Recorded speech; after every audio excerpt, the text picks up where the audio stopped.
Alla vigilia della giornata mondiale dell'autismo vi raccontiamo la storia di un gruppo di ragazzi autistici che oggi sotto il colonnato di San Pietro ha preparato pizze speciali in onore del Papa. Isabella Schiavone.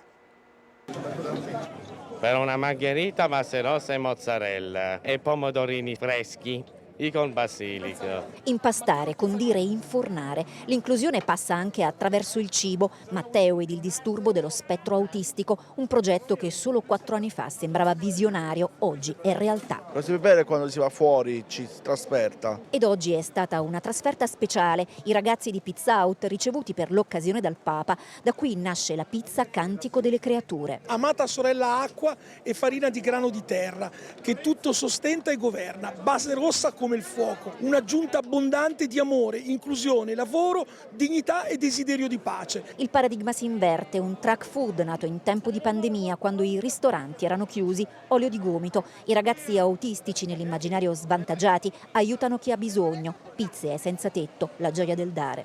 Mi piace fare il cameriere, servo le persone e mi piace molto. 600.000 in Italia le persone autistiche, l'inserimento lavorativo per alcuni di loro non è più un miraggio. Per venire a mangiare da Pizza Out si prenota oggi e i primi posti liberi sono a fine giugno e inizio luglio.